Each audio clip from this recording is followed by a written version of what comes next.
Hey everyone, welcome to PEGAhut. I'm Srikanth, working as a lead PEGA developer based out of Sydney, Australia.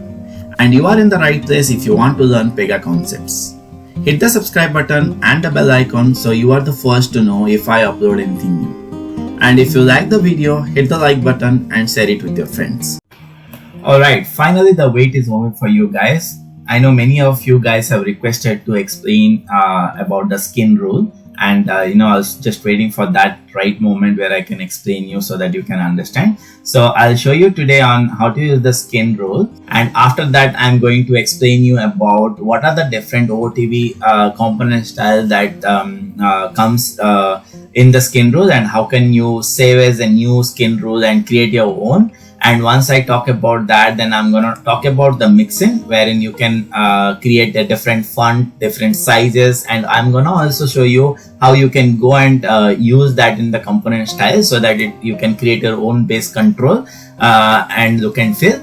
And last but not the least, I'm also going to talk about a very little about CSS, cascading style system, and then how you can use that into the PEGA UI so that you can play around all the OTV tags, or in case there is a need that you can create your own tag and also play around to resize the UI. So we're gonna talk all about that in today's video. So without any further delay, let's get into it. Alright, to understand about the skin rule and the UI, what I have done is I've done some prerequisite. The first prerequisite I have done is I've taken a section, and this section is basically the first section that I wanna show, as everything is about UI and section, right? So I've taken a section, and in this section, in this specific class, what I have got is I've got a page property. In this page property, which is referring to the data class, if you open the data class, I've created a section also in the data class, which is in the user interface. And in that particular section, if you see, I have created a user interface address detail. So the whole idea is, if you would have seen my earlier video on how I drag and drop or how I embedded the page list section into the main section, you would have already know what I wanted to do here. So this is exactly what I have done. I have taken this particular address detail and embedded, and I have embedded this address detail specific section which I have created in the data class. So let me know if you guys are still confused, so probably I can create a specific video for that. But yeah, this is what I have done. Now let's try and understand. Okay, so you would have seen, okay, let me go to the subsection. Now you would have seen multiple times, right? When I click on a dynamic layout, you would have seen that the layout format, you find this tab inline, double and triple and all, right? So first I'll show you how does it work, and then I'll tell you where it comes from. So to show you how does it work, at the moment I went with the default one, right? Let's go ahead and create a case. So the section which I was talking about just before, or showing this create section and all, right? It is basically on the first step of the section. So for the timing, I'll just delete this part and I'll save it, and I'll go ahead and quickly run. If I run it, right, so what you'll see is, you will see those 5 fields which I have created in the create section. You would see them in a stacked manner because I've chosen as default, right? So obviously you will see them as a stacked manner. So yes, so you see this line 1, line 2, all these things, it became in a stacked manner. Now as you know here, right? So I was just telling before that if so what's the purpose of this layout format? Now what the purpose of the layout format, if you would have seen the dynamic layout video, you would know that if I wanted them to in multiple column, then PEGA has given already predefined layout format. So for example, I wanted it to be in 3 columns, so I can choose inline grid triple and I can submit and save. So you can see here also. So I'll submit and save. The same if I go ahead and refresh in the section, you will find the same thing. So I just refreshed it. Maybe I'll just quickly open and show you guys. So let me show you. So you see this, if my requirement is to have this in 3 columns, then I'll go ahead and use this inline grid triple. Now you should ask a question on where exactly PEGA gets those dynamic layouts, right? this is where the skim rule will come into picture. Now, what is a skim rule? So when you create an application, if you have a look in my create application video, when you create an application, there the first step, it will tell you to choose the UI. So PEGA 8.6 has got Cosmos UI structure. If you go to definition of an application, right, my application is on top of theme Cosmos application, right? Yeah, obviously I don't have a framework, I don't have another parent application, videos and all, but the whole idea is every time you have application, the last but the end product will always be Cosmos application, and then theme Cosmos will be built on our PEGA rule. So if you see, theme Cosmos is built on PEGA rule. So all this UI, everything will be part of our this UI application. So if you ever open this UI application, right, you will find this rule set, right? So all this look and feel, everything will be part of this theme Cosmos. Now, how to go and see? So once you open the application, right? So every application, when you create an application, what it does is it will basically create a skin rule. So this skin, if you see, you will see based on the application name, it will create the respective skin rule. Now, if you open that one, you can go via this path, or you can directly go and open the skin rule. So if you open this one, right, what you're gonna do is, what you should see is, this is something that you would see, right? Now, what generally PEGA does when you create an application, it will basically inherit all your UI structure from the Cosmos application and will create a skin rule for your specific application so that you can do the changes. However, you will get all the features that PEGA has provided, which is there in the Cosmos application. Now, if you click, I'll just minimize this tab. So there are multiple tabs. So we'll go one by one. So first, component style. So if I click on this three bar, right, you will see a lot of component style. So these are nothing but our layouts, our controls, our general settings, whatever you do to change the look and feel. For example, let's take the classic example of dynamic layout, which I've just shown you, right? How I have converted that from one column to three columns. So you will see dynamic layout is already in there. It will be part of layout structure, dynamic layout. Now, inherited place where you should go. Now, inherited place that is what? So what PEGA did, PEGA created this skin rule when you created an application and inherited all the application from Cosmos skin, which is my built-in application, right? That is my UI application. So that's the whole idea. Now, when I say inherited, right, that means by default I can use this one. So I don't need to basically create anything like that. But for some reason, if you wanted to create on your own, I will show you an example on how to do that. I just wanted to show you a couple of, for example, radio button. You got two different ones. There is something called header also. Level, level and this one. So if you go to inherited, you will see all the kind of different levels that you can use it. Okay. When you click on anything, you would see on the preview section here, and this is the setting that it has got.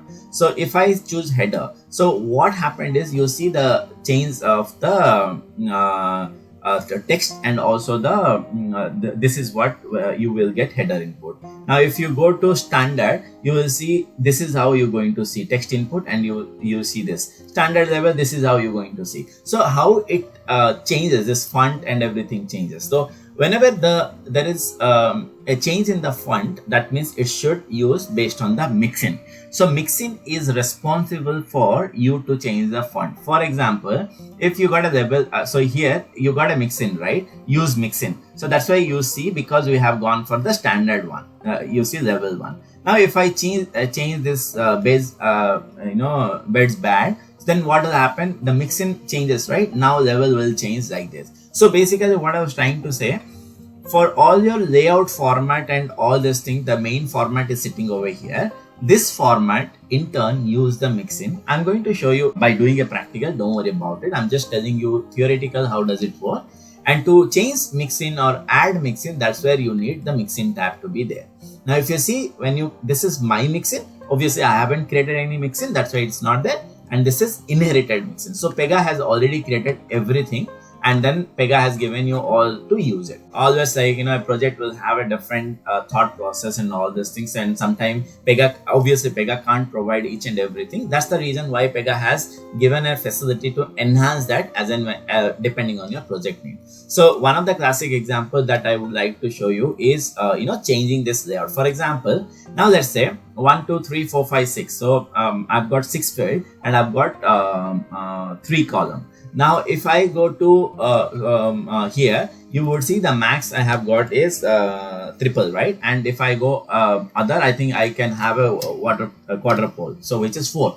Now let's say in my project I have got a requirement where they'll say hey, I need 6 column, and wherein I wanted to show this address line 1, line 2, line 3, or whatever is there, I need to show in the same line. So here, instead of 3 column, they want it to be 6 column and 1 row. So how do you achieve that? Now that's it. That's the example I'm going to take so that you would understand. So to achieve that, what you should do is, first you go to your component style. As you know, you would have already know this is dynamic layout. Now because this is dynamic layout, you should go here. I'll go to dynamic layout. Now here in the dynamic layout, take anything. Let's take quadruple, or you take triple and all. So you see this is the quadruple setting, right? Now what I need is, I need 6 column, right? To do that, what you should do is, there are 2 ways that you can do it. So I always go with a save as option. So you can save as this is as good as you are saving it in another row, right? It's the same thing. Now here, what I would say, inline grid 6. Right now here you give everything that you want, but again that's not necessary. So the moment I saved as, if you realize that it's saved as to my format, because I'm the one who created, right?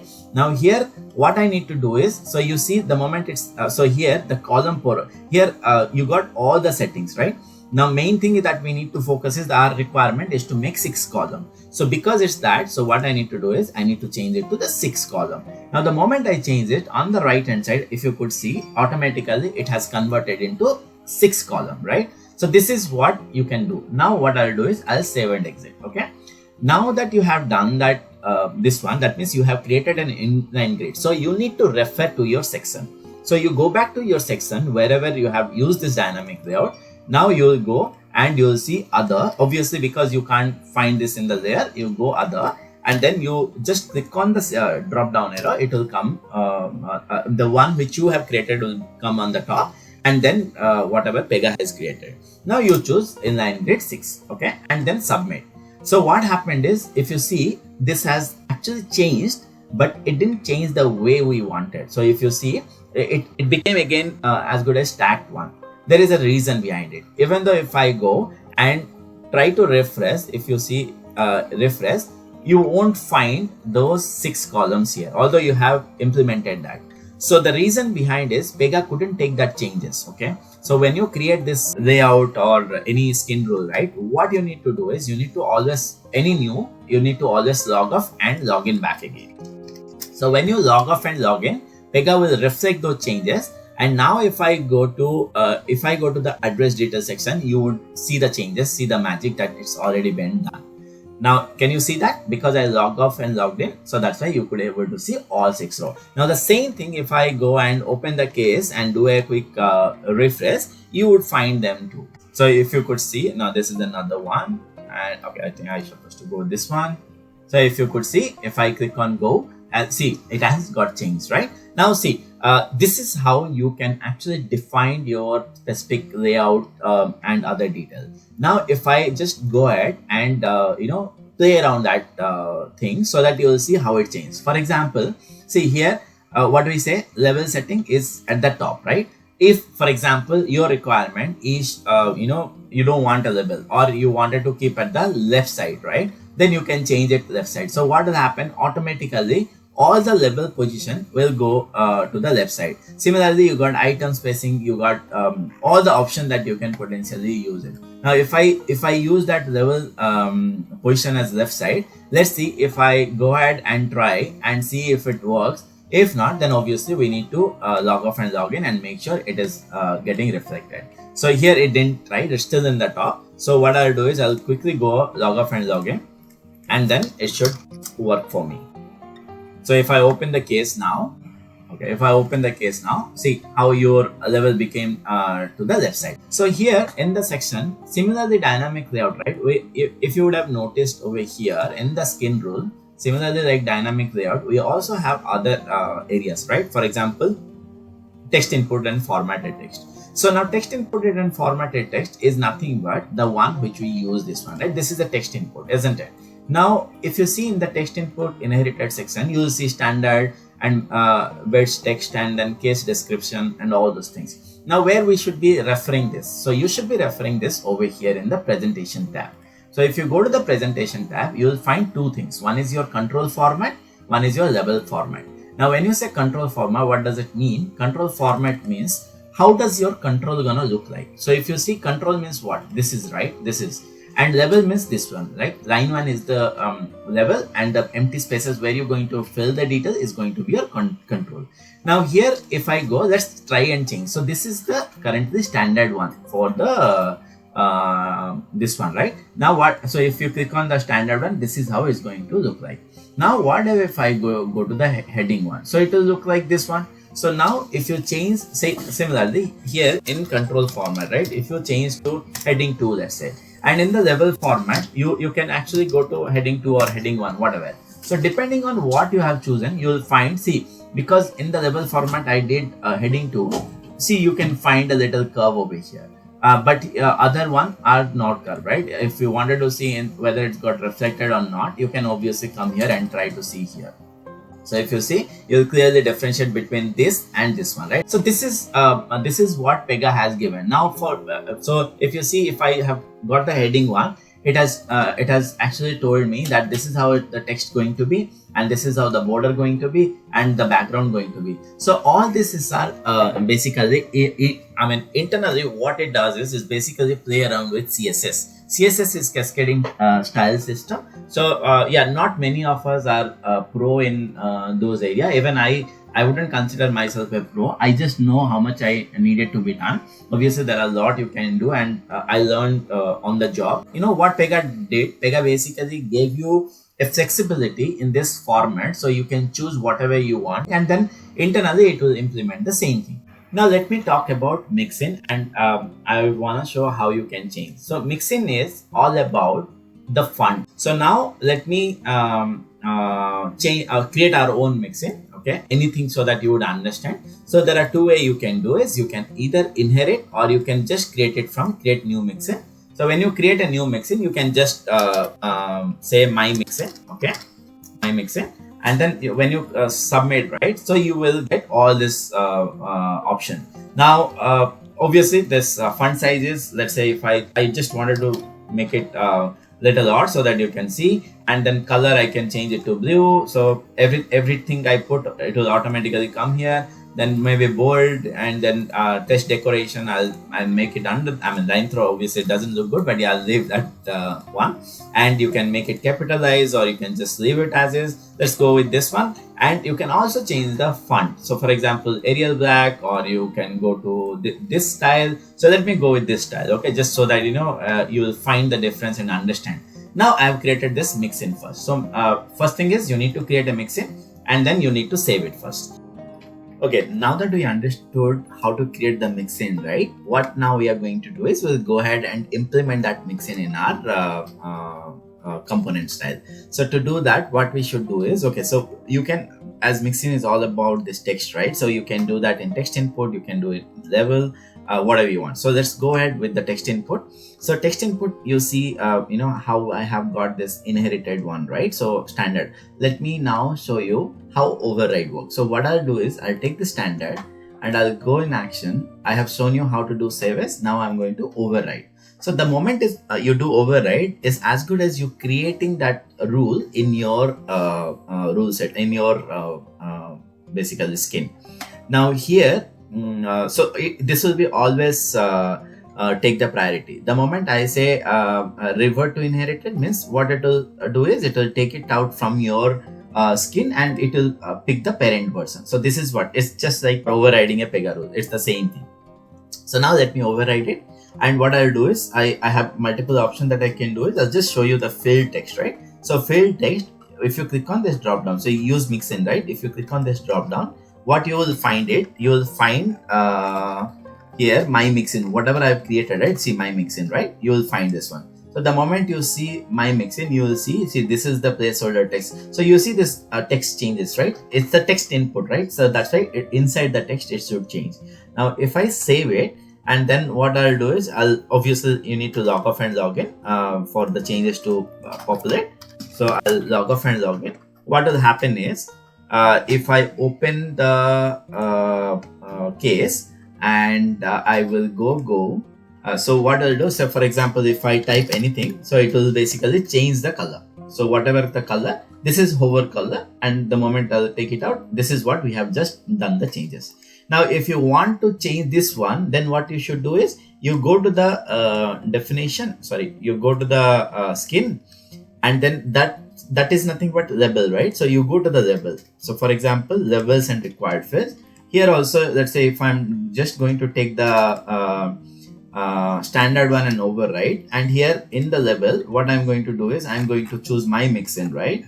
Let's say my Mixin, and I'll say save it, right? And I'll just do quickly log off and log in. Let me see if it works without log off and log in. If not, then I'll do a log off and log in.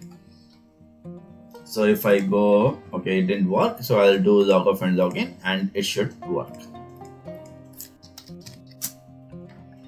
So now let me open, no, not this one, this one.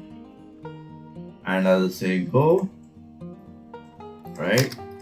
Something happened. I'll quickly see if we have actually used that one or not.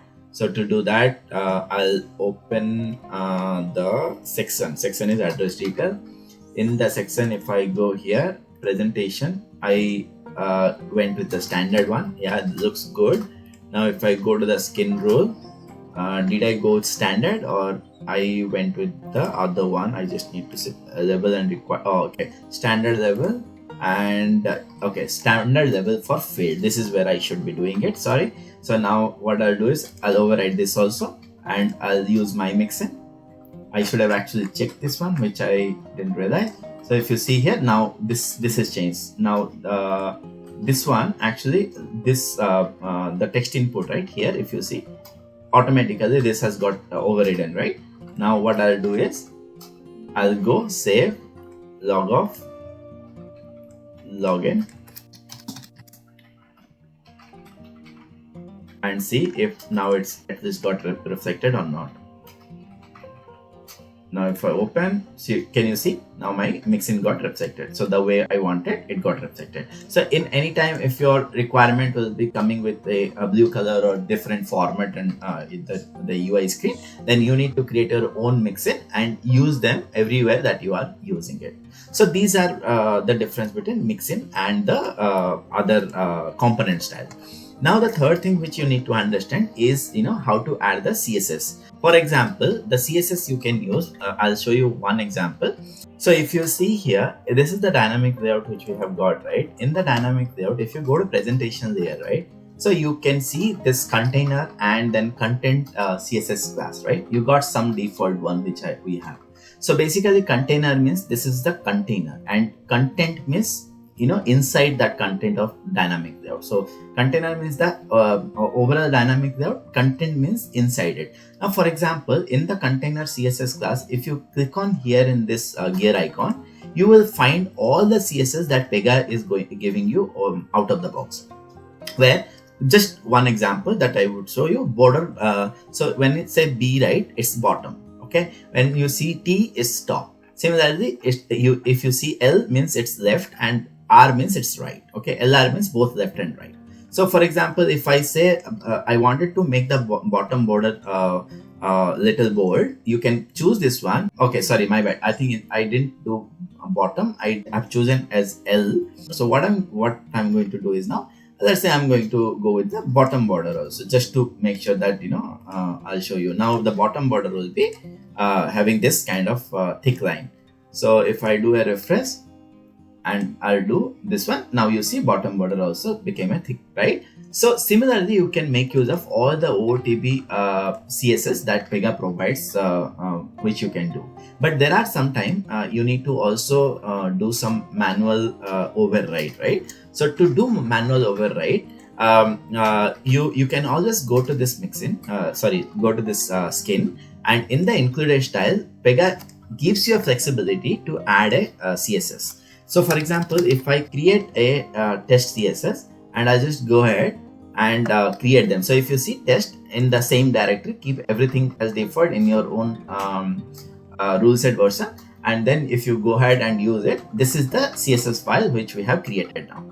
Now what you can do is, in real time, you can make use of the CSS and also play around the section a bit. Now let's go ahead and move to the UI. CSS is fast, and it will come with practice, and you need to know all the functions and all. As and when you do, you will get to know. I'll just show you how to do a basic changes, right? So that at least you know how it is going to be implemented. So let's say if I've got a requirement wherein my post code has to be in a smaller size, some pixel or something, smaller size, instead of having this big screen, right? So during that time, what I should do is I should right click on this post code, and I should inspect the element. The moment you inspect the element, what browser would do, so you can see this kind of control. What it would do is, it will basically show you all the HTML tags that Pega uses, right? So the moment this UI loads, that means all these tags is going to be loaded in the browser itself. So there is when I'm going to talk about this client-side validation versus server-side validation, I'll talk a lot. Basically all the mandatory, everything will be loaded in the browser. So that's what we call client-side validation. So these are the client-side code, right? Now what I need to do is, I need to reduce the size of this particular post code value. So what I'll do is, I'll minimize this part. So now I need to reduce the size of this post code value. So whenever you hover over here, can you see that it is highlighting this specific area? Now what I need to do is, I need to choose both of them. So if you see a div tag, again it got this span, it got an input. So if you slowly hover, right, see here, if you see this div tag belongs to the field that belongs to the area that you are going to enter detail.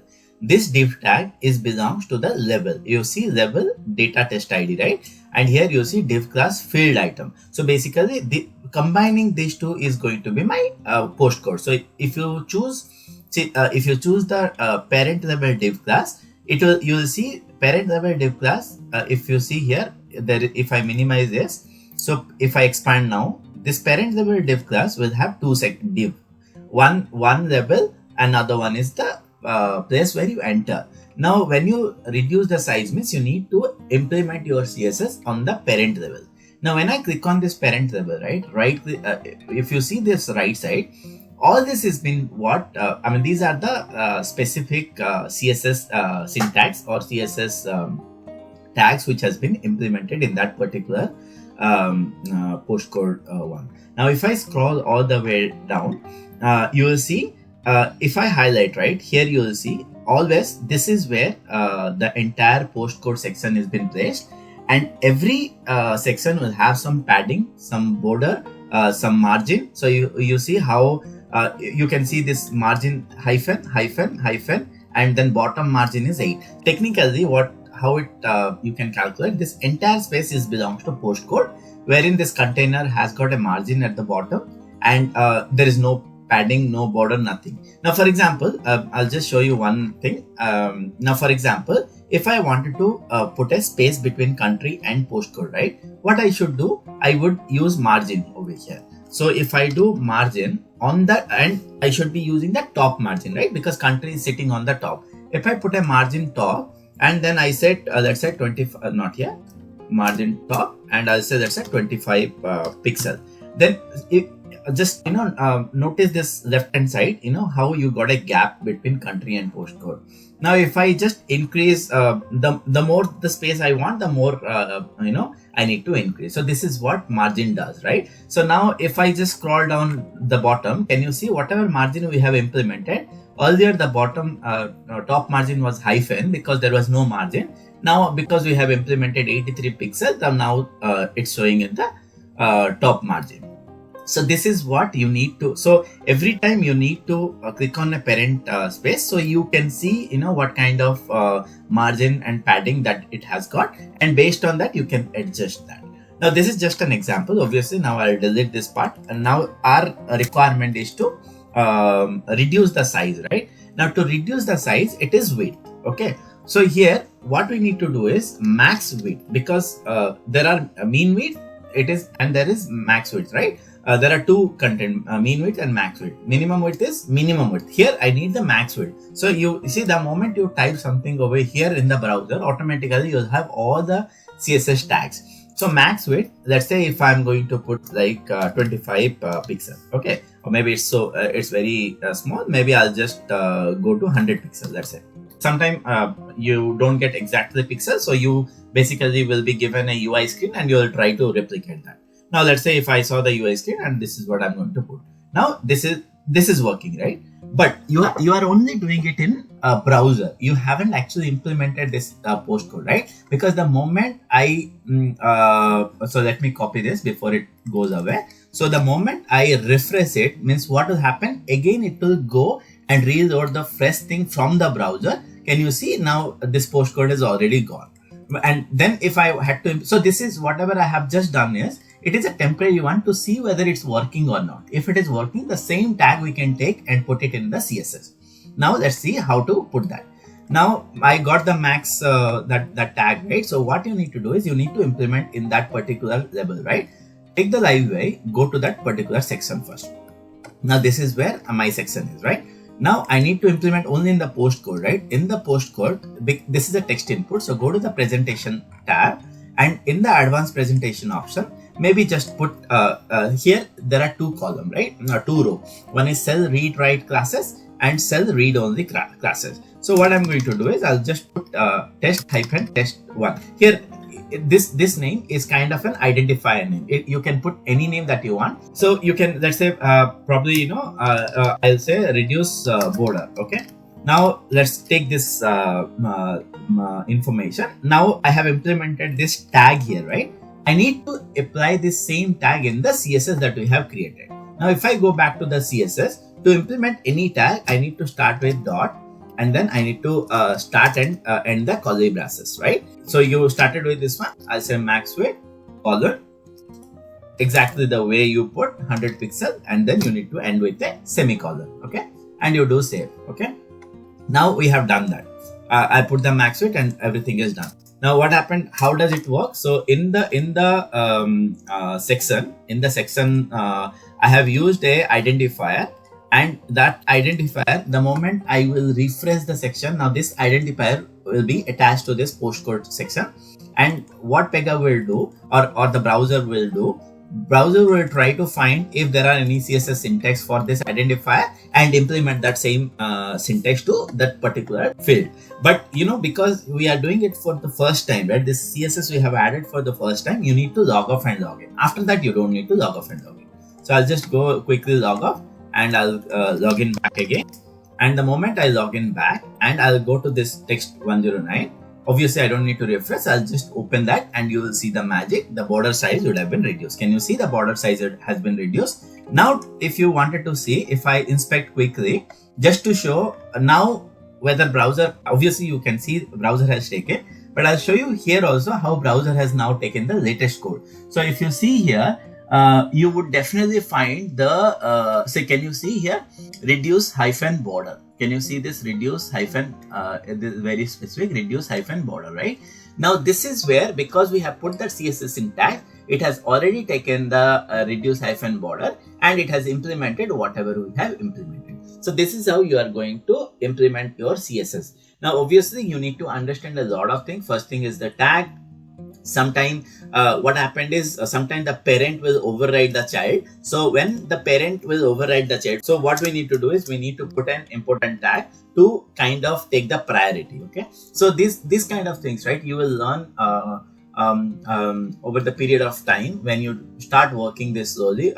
So there are two ways you can implement the CSS. One, first by using all the OOTB that Pega gives. So always you go live way, use the live way, and then implement all the one Pega gives out of the box. So if you go to this go to the presentation, go to the advanced presentation, and try to find out everything Pega has given. And if you can use it, well and good. If not, use your own tag or own identifier and implement the same thing in the respective CSS. So there are a lot of things that you can actually do by using the CSS. There are a lot of UI changes you can do. Obviously in one video I won't be able to show you guys everything, but my whole idea is to teach you the concept so that you know how it has been implemented, and then as and when the requirement come, you learn slowly about the tags and Mixin, or how to change all the other control. So what I would suggest you guys to go ahead and try couple of controls. Obviously in a video I can't show each and everything, so make sure you try other controls to ensure that you gain knowledge about that area too. While you are waiting for my next video, you can click on the left side link to watch multi-select control video and right side link for the entire section series video. Don't forget to subscribe if you haven't done it yet. Thank you for watching and stay tuned until my next video.